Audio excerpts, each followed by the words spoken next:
Jakobus 2. Ons het laasweek vers 1 tot 4 gekyk. Vanoggend begin ons met vers 5.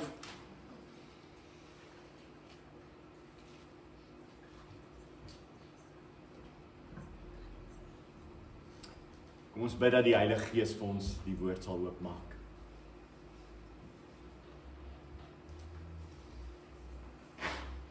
Here, is vir ons wonderlik om die woord voor ons te kan oop hê.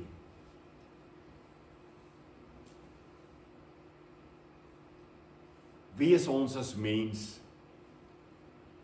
dat U met ons bemoeienis wil maak?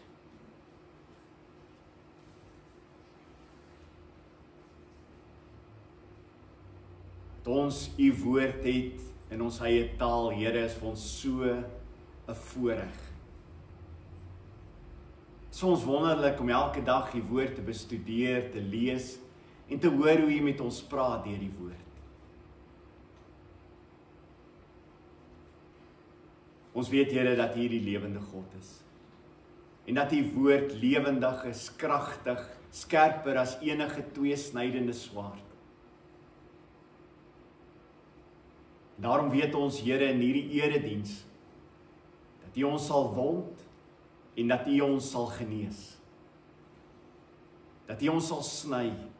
En al die dinge wat op hierdie stadium skade maak, skeiding bring tussen U en ons, is die gebed van ons harte, o Here, verwyder dit.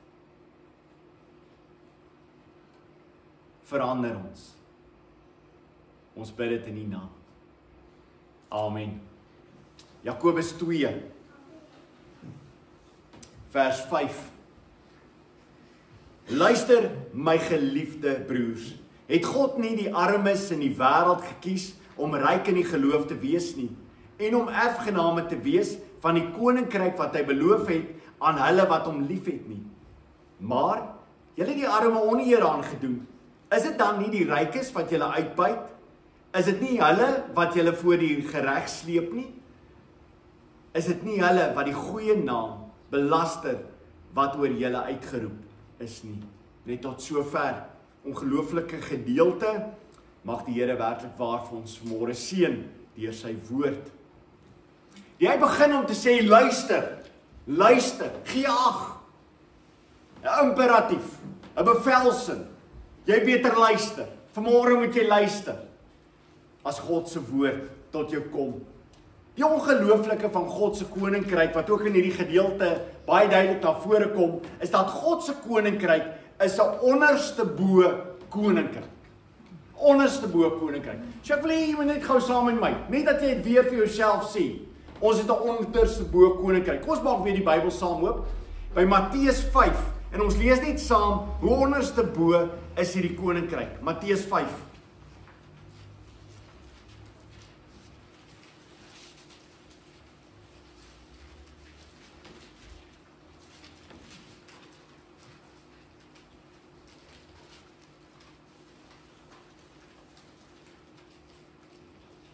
Hierdie gedeelte begin in Matteus 5 vers 3 is die bergpredikasie.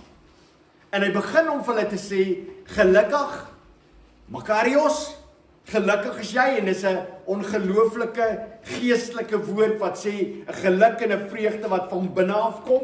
Gelukkig is die armes van gees. Die Griekse woord daar het te maak met iemand wat 'n bedelaar is. Ons kry twee Griekse woorde vir armes. Die een het te maak met iemand wat geld nodig het, hy lewe van dag tot dag, en dan het ons 'n ander woord wat ook sê, hoor hierso, jy is 'n bedelaar, en dis die Griekse woord hierso. Jy is so arm dat jy 'n bedelaar is.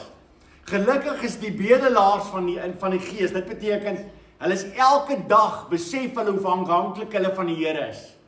Elke dag. Nou dit kan wees iemand wat ryk is, of iemand wat arm is. Weet jy hoe afhanklik jy van die Here is elke dag? Dan is jy geseën. As jy vir jouself sê, ek kan nie een voet voor die ander voet sit vanmôre nie, sonder God wat my die krag gee nie, dan is jy iemand wat gelukkig is. Gelukkig is hulle. Want aan hulle behoort die koninkryk van die hemel. Gelukkig is die wat tree, want hulle sal vertroos word. Vandag gebruik ons medikasie dat ons jou kan help om nie te tree. Bybel sê, gelukkig as jy tree. Waaroor tree jy? Oor jou sonde. oor jou sonde, dan is jy gelukkig. Gelukkig is jy as jy treur oor jou sonde. As jou sonde vir jou so erg is, dat jy treur daaroor, dan is jy iemand wat gelukkig is. Gelukkig is die sagmoediges. Sagmoedige woord wat beteken onder die beheer. Dis 'n wille perd wat onder die beheer is van die ruiter. Sagmoedig is, want dan hulle sal die aarde erf.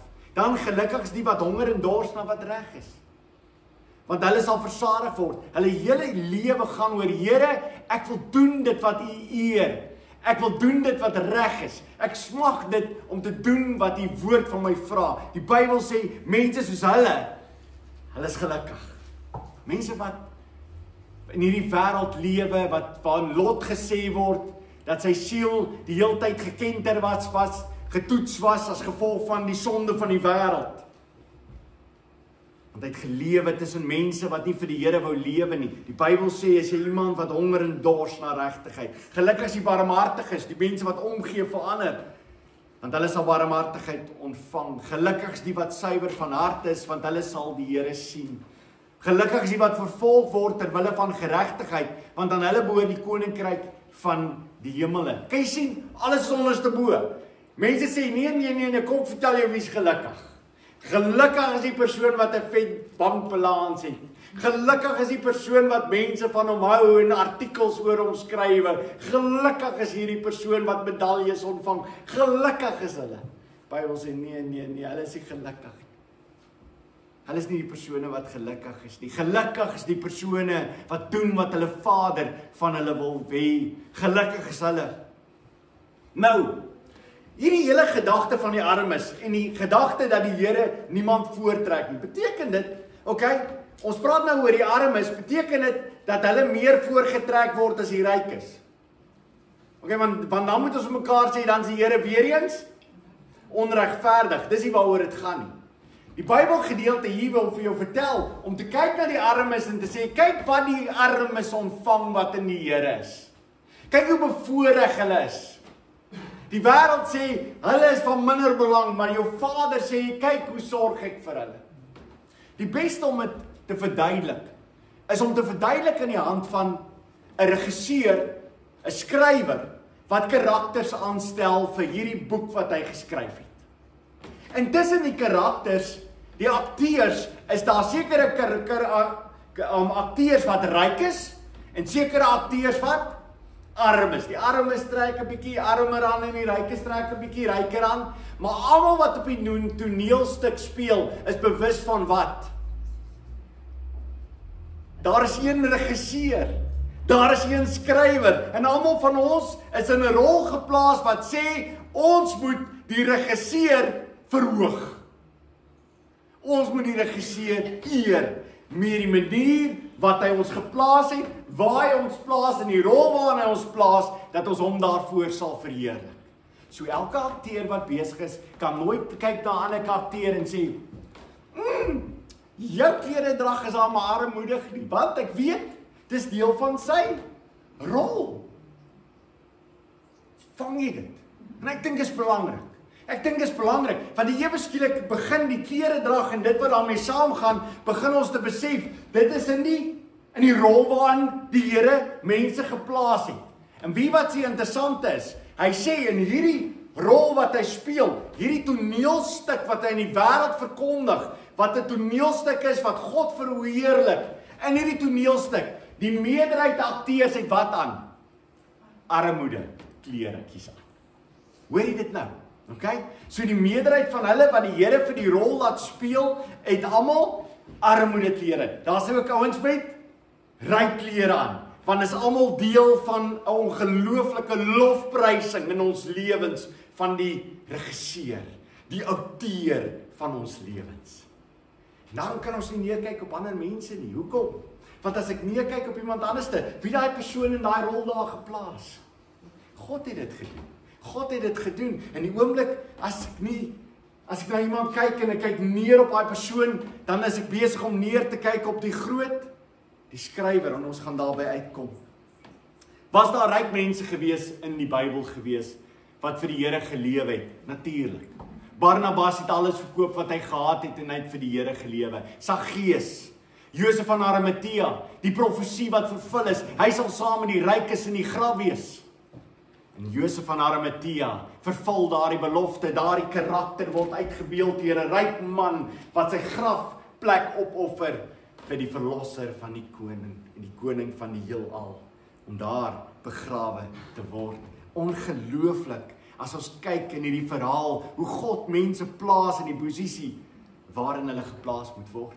En daarom is dit so belangrik om vanaf die Ou Testament te gaan sien hoe God wil hê dat al hierdie karakters hom moet verheerlik. Deuteronomium 7 vers 7. Dit is nie omdat die Here praat met Israel. Dit is nie omdat julle groter was as al die ander volke dat die Here hom aan julle verbind en julle uitgekies het nie. So die Here het die hele Israel uitverkies. En hy sê vir hulle, was dit omdat julle hierdie amazing volk was? Was dit omdat julle hierdie groot volk was? En hy sê vir hulle, nee, julle was immers die kleinste van al die volke. Dis baie keer in ons lewens nie, dan wil jy half roem oor iets wat jy bewerkstellig het. Dan wil jy half roem daaroor, dat dan kom die woord na jou toe om vir jou te sê, wie wat? Dis ek. Ek het alles gedoen. Julle was immers die kleinste van die volkere, vers 8. Nee, dit is omdat die Here julle lief gehad het. En daai liefde waarvan hy praat, is 'n liefde wat hy homself uitstort oor Israel, voordat hy nog vir Israel geskep het. Hy stort sy liefde oor hulle uit. Oor wie Israel is? Nee, oor wie hy is. Weereens, baie belangrik. Nee, dis omdat die Here julle lief gehad het. En omdat hy gebly het by die eed wat hy vir julle voorvaders afgelê het, dat die Here julle met 'n sterk hand laat wegtrek en julle vrygekoop het uit 'n plek van slawerny, uit die mag van die Farao, die koning van Egipte. Die Here gebruik gewoonlik die persone wat ons na kyk en sê, dit kan nie wees nie. Dit kan nie wees nie. Daar's 'n man in die Bybel wat nogal dit moes agterkom met 'n skok. En die verhaal vertel ons aan die einde waar hy ontmoet is, terwyl hy gesit het onder die vyeboom. Hy kry 'n boodskap dat die Messias is hier. En sy vraag is, die Messias? Ja, sê hy, Jesus van Nasaret. En as jy Nasaret ken, dan weet jy, oh man, daar kan nie iets goeds uit Nasaret uitkom nie. Daai gehuggie, daai plekkies waar die ouens in die koppies bly. Nee, daar kan niks goeds uit Nasaret uitkom nie. Maar Nathanael kom in elk geval en hy ontmoet die Messias. Hy ontmoet die Messias. Sien, dis die probleem. Die probleem is dat sodra jy kyk na die uiterlike, sodra jy kyk na die omgewing waar die persoon vandaan kom, kan jy nooit God se heerlikheid aansien nie. Dan gaan jy hom verloor. Jy gaan hom verloor. En nou is dit die gevaar van die kerk van die Here Jesus. Die kerk van die Here Jesus waarmee gepraat word, luister. Die kerk van die Here Jesus loop die gevaar dat as die meerderheid mense wat God kies uit die armes is, omdat God dit so gemaak het, omdat God dit so gekies het, omdat hulle kom uit die armes uit, wat sal gebeur met die kerk wat sy fokus het op die rykes? Hulle sal die meerderheid mis. Kan jy verstaan? Kan jy verstaan hoekom hierdie so belangrik is? Dat as jy net gaan oor jou fokus vir die ryk mense, gaan jy die grootste gros mis. Jy gaan die grootste hoeveelheid mis, want die Bybel sê die grootste hoeveelheid kom uit die armes uit. Dan sê ek my, okay Johan, kom ons maak net daai ding gou vir my weer duidelik. Die grootste gros gaan uit die armes. Kom ons maak ons Bybels gou oop. 1 Korintiërs 1, want ek wil nie jy moet nie sit en sê, wow, waar kry jy dit? Kom ons kry nie dit uit die Bybel uit. 1 Korintiërs 1.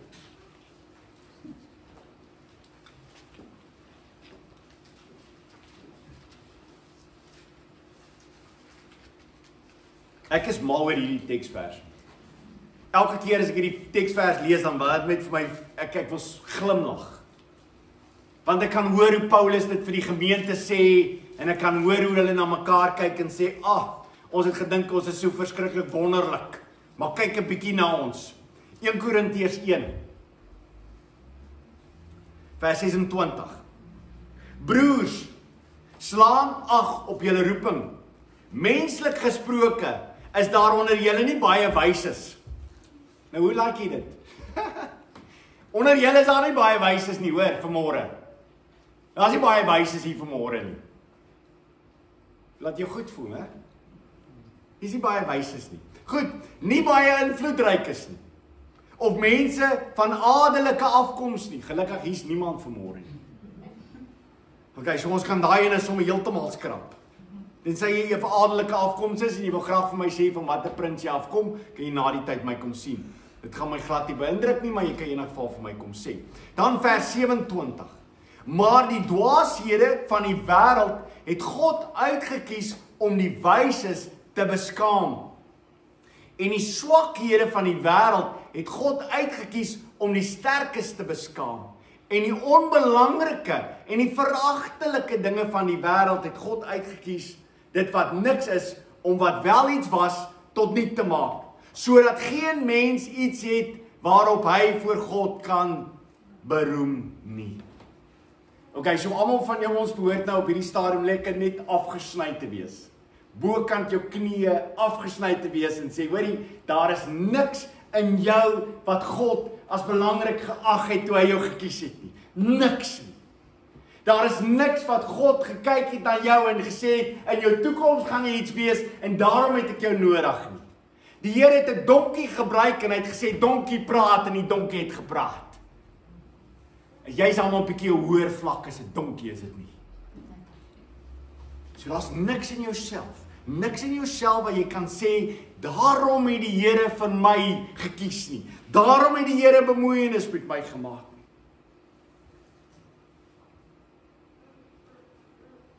Die oomblik as jy tot bekering kom, en dis baie belangrik. Dis hoekom dit belangrik is om in die teksvers te sê, luister, luister. Want iemand wat tot bekering kom, sy uitkyk op ander mense verander onmiddellik. God begin jou te verander en jy verander van dag tot dag. Jou uitkyk op mense verander. As jy nog steeds dieselfde persoon is wat mense na kyk op grond van watter klere hulle dra, wat se karre hulle ry, dan mis jy dit. Wat gebeur met 'n kind van die Here? En as 'n kind van die Here wat vir ons mooi uitbeeld, wat gebeur met jou as God jou lewe kom verander? En sy naam is Saggeus.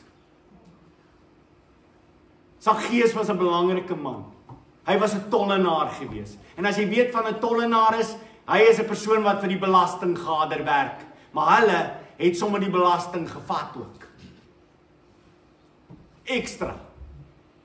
Hulle was die gehaates van die samelewing. Hierdie man soek vir Jesus so, dat hy in 'n boom bereid is om te klim, homself te verneder, want hy soek vir Jesus. Dit is ongelooflike wys vir jou. Dit wys vir jou, wat gebeur met iemand wat sy lewe verander word.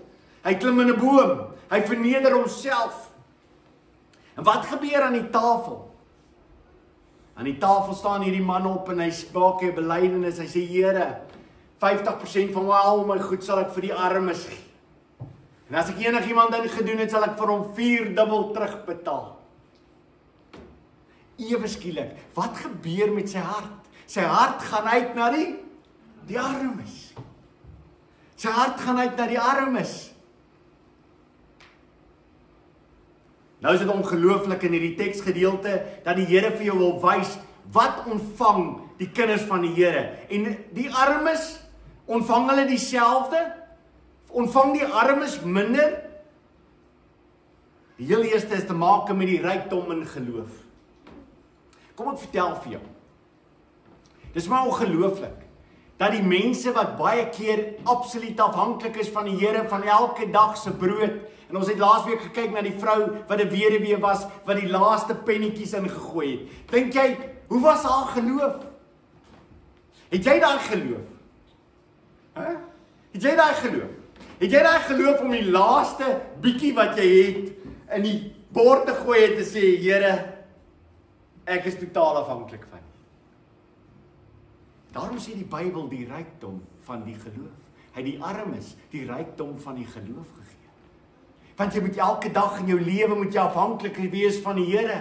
En ja, as jy 'n ryk persoon is, behoort jy ook by daai plek in jou lewe te kom wat jy besef, Here, dis nie my geld wat my in stand hou nie. Dis nie my bankbalans nie. Here, dis U. U kan dit elke oomblik in 'n sekonde van my af wegvat. Efesiërs 1 vers 3. Lofwaardig is die God en Vader van ons Here Jesus Christus. Dit is Hy wat ons in Christus geseën het met elke geestelike seëning in die hemel. As jy kind van die Here is jy geseën met elke seëning wat in die hemel is vir jou gegee. Dit beteken dis oor jou uitgestort. Dit beteken jy as kind van die Here, of jy nou ryk is of arm is in hierdie wêreld, jy het ontvang al die seëninge wat in die hemel is oor jou uitgestort. En daarom wonder ek by myself, wat is wat jy nog na soek? Waarna soek jy nog as die Bybel vir jou sê, jy het al die seëninge in die hemel het jy klaar ontvang. Wat sal jy nog soek? Het jy al ooit in jou gebedslewe gedink waaroor jy bid? Waaroor bid jy? Wat is die seëning wat jy wil hê die Here moet vir jou gee? Wat is daai seëning wat jy vir jou elke dag as jy op jou knieë sê, Here, gee vir my asseblief hierdie seëning? Sê mal. Sê mal. Die Here sê, ek het vir jou al die seëninge wat in die hemel is, alreeds in Christus Jesus oor jou uitgestort. Jy het alles ontvang wat in die hemel is, het jy gekry. Kan jy verstaan dat of jy ryk of arm is? En hier spesifiek wil hy vir julle wys na die armes. Hy wil vir julle sê, mense, julle kyk na die armes, kyk hoe die klere wat hulle aangetrek het. Ek wil vir julle vertel, kyk na wat in hulle is. Al die seëninge wat in die hemel is oor hulle uitgestort. Net soos oor jou as kind van die Here, al die seëninge wat in die hemel is in Christus Jesus oor jou uitgestort is. Hoe kan jy na enigiemand kyk veragterlik? Hoe kan jy enigiemand sê, ek wil nie graag met jou meng nie? Terwyl die Here sê, dis my kind, ek het al die seëninge het ook oor hom en haar uitgestort. Romeine 10 vers 12, dit maak inderdaad geen verskil of jy Jood of Griek is nie. Okay? So nou kom hy by die kleurverskille. Hy sê, dit maak nie saak of jy 'n Jood of 'n Griek is nie. Ons het almal dieselfde Here en hy deel sy rykdom uit aan almal wat hom aanroep. Hy deel sy rykdom uit aan almal wat hom aanroep. Almal wat hom aanroep, sy kinders, het hy al sy rykdom aan uitgedeel.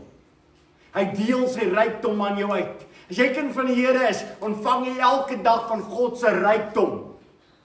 Ek hou daarvan hoe sekere kerke hierdie teksverse lees en sê, okay, jy moet onthou, as jy 'n kind van die Here is, jou bankbalans gaan groei van môre af. Jy gaan die rykdom van die Here ervaar. En jy myself, hey, die Bybel sê, ons het almal dieselfde Here, en hy deel sy rykdom uit aan almal wat hom aanroep. Sy rykdom. Wat gaan jy met sy rykdom hier op aarde koop? Wat gaan jy doen? Sy rykdom gaan jy mee stap en jy gaan niks hier op aarde vir jou kan koop nie. Sorry. Niks. Dis kom ek begin het by Matteus 5 om te sê, die koninkryk is 'n omgekeerde koninkryk. Jy kom nie met geld nie. Kom met dit wat God vir jou gee, die rykdom wat hy vir jou gee. En hy sê, ek het my rykdom aan almal uitgedeel. God sê, ek het my rykdom aan jou uitgedeel. Jy is oorlaai van God se rykdom vanmôre. Ek dink baie keer by onsself, hoe gaan ons deur die lewe? Waar is ons vreugde gesetel? Kan jy dit verstaan, hoe die wêreld en die wêreldse dinge jou vreugde steel, as die Here sê, hoor hierso, jy het alles van my af ontvang. Jy behoort te loop van vreugde elke dag van jou lewe, om te sê, Here, ek het oorvang rykdom, al die seëninge wat in die hemel is, het ek ontvang, wat het ek nodig?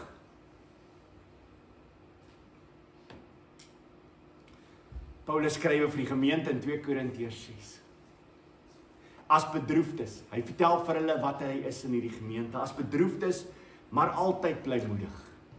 As daar iemand is wat deur droefheid in sy lewe gaan het, was dit Paulus. Hy's geslaan. Hy's in tronke gegooi. Selfs die kerk het verkeerdelik teenoor hom opgetree. Hy's gestenig. Nadat hy gestenig is, het hy stof afgeskit, dan gaan hy weer terug na die stad. Kom ek preek net weer vir julle. Sy hele lewe was Christus. Christus. Daarom kon hy bely, vir my is die lewe Christus en die sterwe is wins. Dis alwaaroor dit gaan het. En nie gaan oor, hoe gaan ek môre vir myself voorsien nie. Dit is, hoe gaan ek môre die evangelie van Jesus Christus uitdra in die plek waar ek is. Daarom sê hy, as bedroefdes, maar ander blymoedig maak. As armes, maar wat baie ander mense ryk maak. So Paulus se tentmakingsbediening was toe nie so sleg. Hy het 'n klomp geld gemaak, hy het sy tentbewoning uit, dat hy sommer vir die kerke kon help. Nee, hy kon self vir homself nie sorg nie, want hy was arm geweest. Hoe het hy ander ryk gemaak? Deur die evangelie van Jesus Christus aan hulle te verkondig.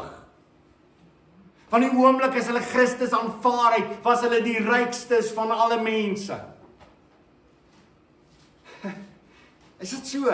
Is jy opgewonde hieroor om te sê, yes, dit hy, ek is oorlaai. Dan sê hy verder, ek het hulle erfgename gemaak. Die wat hom liefhet, het hy erfgename gemaak. Een van die grootste probleme is dat mense nie werklik waar in hulle lewens vir God liewer het as enigiets anders nie. Hy het hulle erfgename gemaak vir die wat hom liefhet. Erfgename vir die wat hom liefhet. So hy het hulle rykdom gegee, hy het vir hulle al die dinge gegee, maar ook vir die armes het hy erfgename gemaak. Hoe graag wil jy erfgenaam gewees? 'n Erfgenaam. Nou denk baie mense like van erfgenaam. Party van hulle tel hulle pa en ma se dae van lewe oor. Ek skat uit so 10 jaar. Dan min of meer behoort daai geld na my kant toe te kom. En so tel hulle die dae af. Hulle geniet hulle ouers nie. Nee, so. Die beste ding wat jy kan doen as ouer is om jou geld maar vinnig uit te gee. Dat jy jou meer gaan geniet. Maar baie mense het die hele ding van erfgename. Ek wil graag ietsie erf by my ouers. Kom ek vertel vir jou. Die erfporsie wat ons in Christus gegee het, is 'n erfporsie wat buite hierdie wêreld uitbetaal. Baie meer kan betaal as wat hierdie wêreld het om te hou.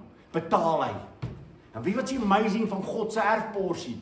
Hy betaal vir my uit die dag as ek sterf. Hoe's daai?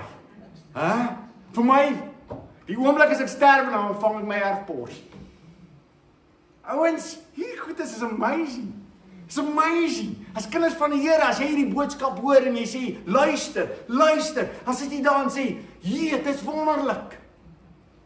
Daar was 'n man gewees, hy was ryk. Hy kom na Jesus toe en sê, goeie meester, wat moet ek doen om die koninkryk van God te beerwe? En Jesus sê van, wat noem jy my goed? Daar's net een wat goed is. Hy sê maar, as jy volmaak wil wees, gaan verkoop alles wat jy het en volg my. En die man het baie gehad. En toe die Here vir hom sê, gaan en verkoop alles wat jy het, wat doen die persoon toe? Dink jy myself, okay, is Jesus en dis my geld. En as ek nou my geld in my bankbalans kyk, en ek kyk na Jesus, dan besef ek, hy is dit nie werd nie. Daarom sê die Here, hy gee dit vir die erfgename, die wat hom liefhet. En dan sê Jesus vir die mense wat na hom luister, Matteus 19 vers 23, Jesus het vir die disippels gesê, amen, ek sê vir julle, 'n ryke sal moeilik in die koninkryk van die hemel ingaan. Ek sê weer vir julle, dit is makliker vir 'n kameel om deur die oog van 'n naald te gaan, as vir 'n ryk mens om in die koninkryk van God in te gaan. Hoekom? Want hy moet bereid wees om al sy goeders te kyk en te sê, niks van daai goeders is vir my belangrik nie, behalwe Jesus Christus. Almal kom in die poorte van die hemel deur te sê, dit wat ek het is nie van waarde nie, dit wat ek ontvang het in Jesus Christus is al waarde vir my. En dan sê Petrus, Here, ons het alles verlaat. Wat van ons? En dan sê hy die volgende. En dis kom hierdie erfporsie met my liefhê by mekaar uitkom. Matteus 19 vers 28. Jesus sê vir hulle, Amen. Ek sê vir julle, in die nuwe bedeling, wanneer die Seun van die mens op sy glansryke troon sit, sal julle wat my gevolg het, ook op 12 trone sit en oor die 12 stamme van Israel reg spreek. En as jy dink, okay, dit is net die apostels op 12 trone sit, en hulle gaan regspreek oor Israel. Nee, net daarna, hoofstuk 20, gaan aan en sê, hy gaan uit en hy gaan kry mense vir die wingerd om te huur, en hy gaan vroegoggend uit of laatmiddag, en dan, wat betaal hy aan elkeen van hulle? Dieselfde. En die wat eerste ontvang het, begin by hom te kla. Wie is die eerste wat eerste ontvang het? Die apostels, want hulle het geweet presies wat hulle gaan ontvang. Jesus het net in die vorige hoofstuk vir hulle vertel wat hulle gaan ontvang. So wat gaan ons kry? Ons gaan eendag op trone sit. En dis hoekom Openbaring ook vir die gelowiges geskrywe is. Hierdie ouens wat ongelooflik verdruk word, doodgemaak word. Hulle word vertel, kom ek vertel julle hoe lyk dit in die hemel vir julle. Julle in die hemel gaan julle op trone sit. Julle gaan die Stefanos kry, die krone, die oorwinningskroon gaan julle ontvang. Julle gaan regeer.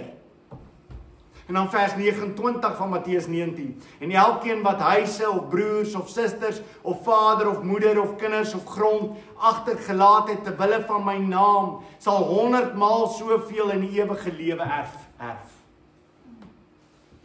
Sal dit erf.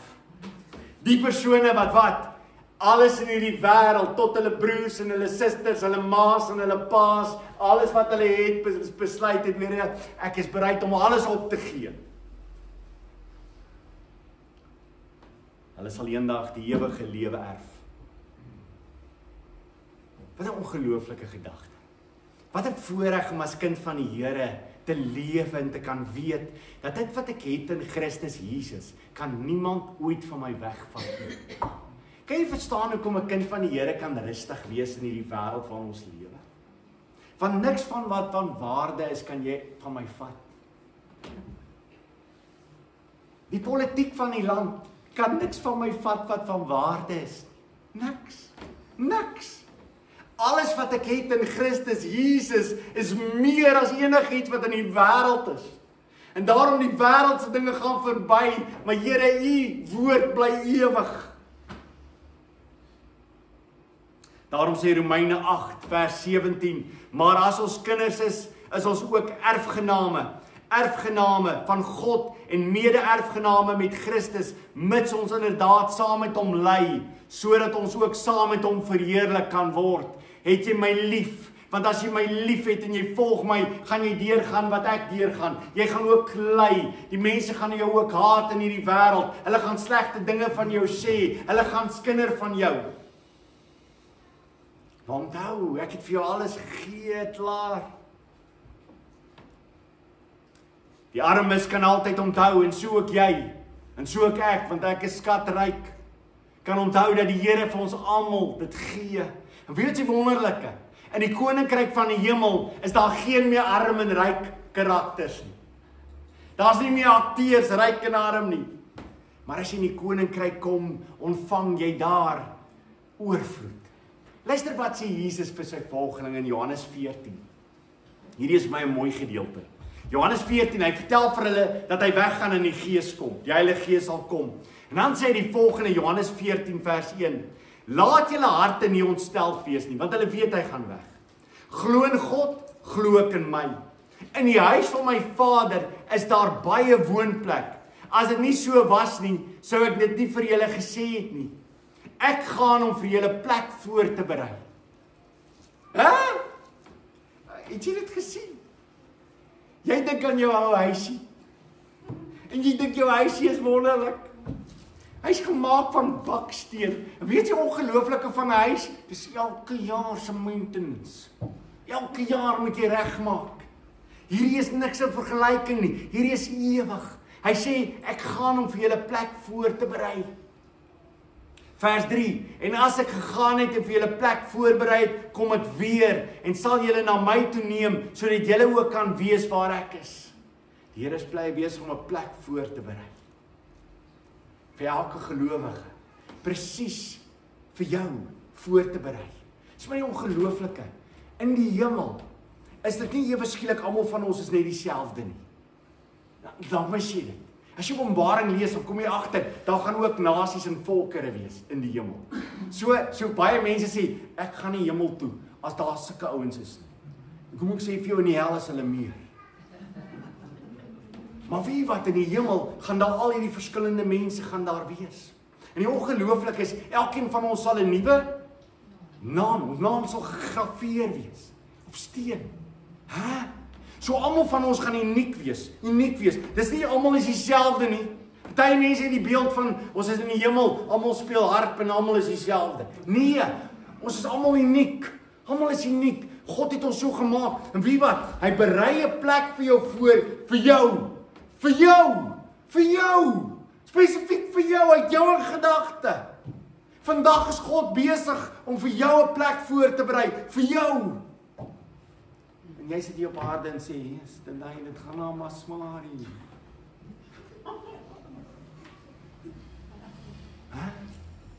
Kan jy sien hoe Christene ons moet weer die wêreld begin omdraai.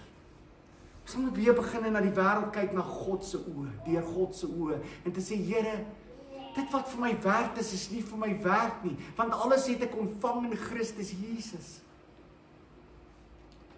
En dan kom hy by die rykes en hy sê, julle is so belangrik, die rykes.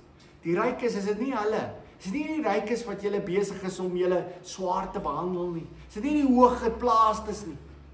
Toe jy van Nabot en Agab, wat wil nog meer hê? Hy is die ryk ou.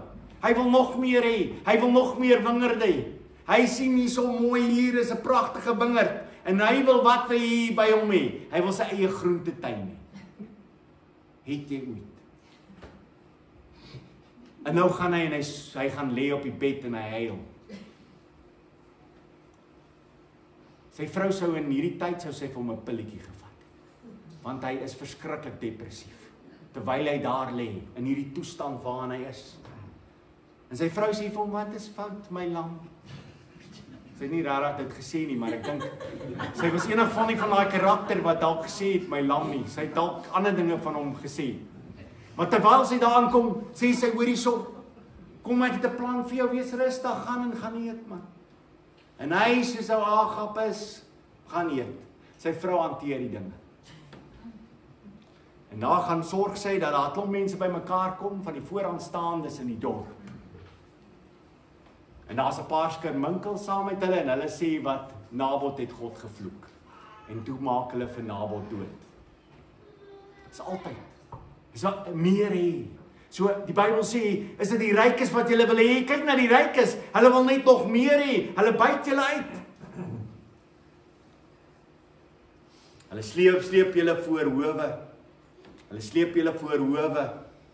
Die ongelooflike is, as jy kind van die Here is, as jy iemand wat bereid is om skade te ly, nie die rykes nie. Die ryke is altyd die een wat sê, geregtigheid moet geskied en dit moet hier geskied. As jy iemand is wat ryk is, pas op, dat jy wil hê geregtigheid moet hier geskied. Die Bybel sê nie vir jou, jy moet sorg dat geregtigheid hier geskied nie. Die Bybel sê, geregtigheid sal eendag geskied. Los dit vir jou Vader wat in die hemel is. En daarom is die manier hoe ons dink anderste. Maar die rykes in hierdie wêreld dink, ek wil geregtigheid hier geskied. Wat is die probleem met die armes? Wil hulle hê geregtigheid moet hier geskied? Ja, maar hulle kan dit nie bekostig. Anders sou die Bybel ook oor hulle gepraat het. Maar die rykes is die mense wat dit kan bekostig. Hulle kan jou voor die howe sleep. Hulle kan sê, jy sal jou laaste penny betaal. Kom ek gee vir jou 'n paar teksverse, hoekom die Bybel vir ons sê, by my is dit andersom. By my is jy nie so iemand wat geregtigheid hier soek nie. Paar verse, kom ek wil hê dit saam lees, en dan sluit ons af. Matteus 5. Matteus 5.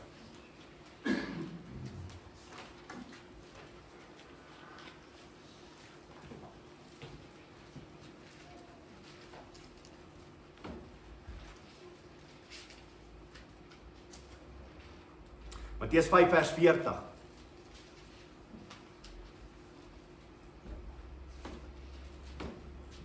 Matteus 5 vers 40 sê, en as iemand jou voor die hof wil daag, en jou onderkleed wil vat, gee hom ook jou bokleed. Ok, dit geld nie meer vandag nie, hoor ouens. So jy kan maar daai streep nie daar deur trek as jy 'n rooi pen het of wat ook al trek net deur, dit geld nie meer.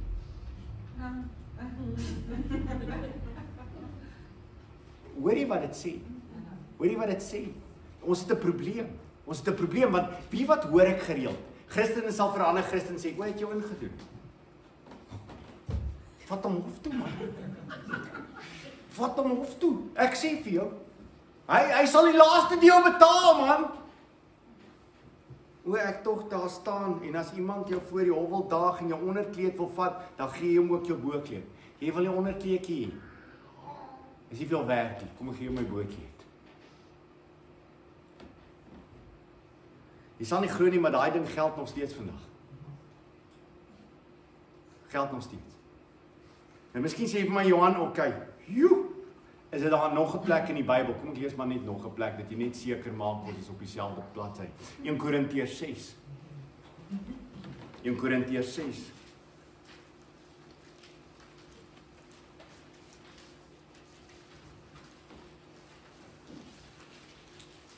Miskien sê iemand hierso, Johan, maar wat daarvan as iemand regtig waar my besteel? Moet ek kom nie dat hy dan hierso moet lei nie. Okay, kom ons kry daai ene. En ek praat nie hier van die wet nie, die normale wet van as iemand steel, by die polisie dit aangee en hulle moet aangaan. Ek praat van 'n aktiewe, jy is besig om iemand hof toe te vat. Daai persoon vat jou hof toe, hy soek van jou. Dis waaroor ons praat. Daai ding kan besleg word. Kom ons kyk in Korintiërs 6 vers 7. Dit is reeds 'n volslae nederlaag vir julle, dat julle hofsaake teen mekaar maak. Waarom lei julle liewer onreg nie? Waarom laat julle nie besteel nie? Is dit prakties? Soms sê sommer, hoekom laat jy nie besteel nie? Wat is jou probleem? Hoekom laat jy nie net besteel nie? Het jy vir julle probleem met die teksvers? Het jy probleem met daar staan? Laat jou besteel. Sien, dis die probleem. Die oomblik as ek die woord van die Here hoor, dan kom ek agter, joe Here, en dit sny. 2 snydende swaard. Dis dit nie wat jy ervaar nou terwyl jy dit lees nie. Wie van julle lees tyd daarna en sê, dis great. Ek is so great. Wie's volgende in my huis? Wie wil volgende van my goeders vat? Kar? Klere? Enigiets? Wat? Wie van julle het vanmôre terwyl jy dit lees sê, ja, dis fantasties. Dit is vir my. Hierdie boodskap is vir my. Ek is opgewonde om dit te gaan leef. Enigiemand wat dit vanmôre gevoel het. Okay, so wat het gebeur? Jy weet dis die waarheid. So wat doen dit aan jou? Dit sny. Dit sny. Die Bybel sê ek nodig dat jy dit hoor. Ek wil hê jy moet luister. Ek wil hê jy moet afgesny word want ek wil hê jy moet onthou dat dit wat jy het in my is van meer waarde as dit wat in die wêreld is. Dit is my ongelooflik en dan sluit hy af en hy sê die mense wat ryk is, hulle laster die naam wat oor julle geroep is. Dit is my ongelooflik en ons gaan verder hieroor praat in Jakobus. Dit is ongelooflik. God praat van ons soos volg. In Johannes 3 vers 1, kyk wat 'n groot liefde die Vader aan ons bewys het, dat ons kinders van God genoem kan word. Ons word kinders van God genoem. Om hierdie rede ken die wêreld ons nie, omdat dit hom nie geken het nie. Ons word genoem kinders. Ons genoem kinders. So wat gebeur as enige iemand in hierdie wêreld van die kinders van die Here, baie van hulle is baie arm, wat gebeur as iemand in die wêreld enigiets van hulle sleg sê, of hulle te nakom? Wat doen hy dan? Hy laster die Here. Hy laster die Here. As jy enigiets sê van enige kind van die Here, en ons gaan later aan uitkom by enige skepsel van die Here. Nou is ons net by kinders van die Here. As jy bereid is om jou mond uit te spoel oor enige kind van die Here, as jy bereid is om kinderstories te vertel van enige kind van die Here, wat is jy besig om te doen? Jy is besig om God se naam te laster. Besig om God se naam te laster. Want sy naam is uitgeroep oor daai persoon. Hy behoort aan hom. As jy pa is en 'n ma is, en niemand sê iets slegs van jou kinders, dan sê hy, so bly jy het hom mooi sleg gesê, gaan maar rustig voort. Of sê jy, wat het jy van my seun gesê? Is dit nie? My Vader wat in die hemel is, hoor wat elke liewe persoon op aarde sê van sy kinders. En hy sê, ek sal eendag geregtigheid en ek sal wraak oefen oor elke persoon wat een van my kinders te nagekom het. Nou is dit belangrik, jy wat 'n kind van die Here is, moet nooit in jou lewe toelaat dat hierdie mond van jou enige kind van die Here afbreek. God laat dit nie toe. Matteus 25, as hy al die goeders noem en hy sê, ek was siek gewees, ek was honger gewees, ek was in die tronk gewees. Dan sê hulle, Here, wanneer was jy siek en in die tronk? Wanneer was jy honger? En het ons dit vir u gedoen? Wat sê hy? Solank as wat jy dit vir die geringste van hierdie broers van my gedoen het jy dit vir my gedoen. Ek moet vir jou sê, kyk baie keer na my lewe en dan dink ek by myself, wat sê ek? Wat sê ek? Wat doen ek? Teenoor die wie se naam God oor hulle uitgeroep het. Mag ons nie die naam van die Here laster. En hoe ons ander mense wat aan hom behoort behandel nie. Is jy erfgenaam? Is jy ryk? Het jy alles ontvang wat in die hemel is? Ek hoop nie ek sien enige een van julle ooit weer met 'n lang gesig. Amen. Kom ons buig ons hoofde. Here, hierdie gedeelte is so ryk. Dis so ryk. Here, U het ons geplaas in die posisie waarna ons geplaas het, want U maak ryk en U maak arm, soos ons ook laasweek gesê het. En daarom plaas U elke persoon in die rolspel waarin U wil hê hulle moet U verheerlik. Maar almal wat op hierdie toneelstuk speel, is skatryk. Hulle is erfgename. Hulle is geseën met elke seëninge wat in die hemel is. O Here, verander ons oë. Verander ons uitkyk op hierdie wêreld. Verander ons uitkyk na mekaar toe. Dat ryk en arm mekaar sal lief hê, sal omvou met die liefde wat ons het in Jesus Christus ons verlosser.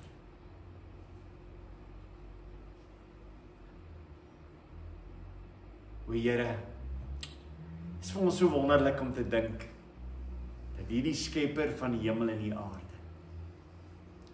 hemel toe gegaan het. Dat hy vir ons beloof het, ek gaan om vir julle 'n plek voor te berei.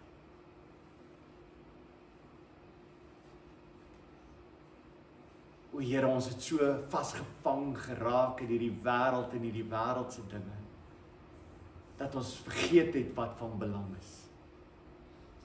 Vergewe ons. Mag ons die naam verheerlik in alles wat ons het. Of ons baie het, of min het, mag ons die naam groot maak daardeur. Ons bid dit in die naam. Amen.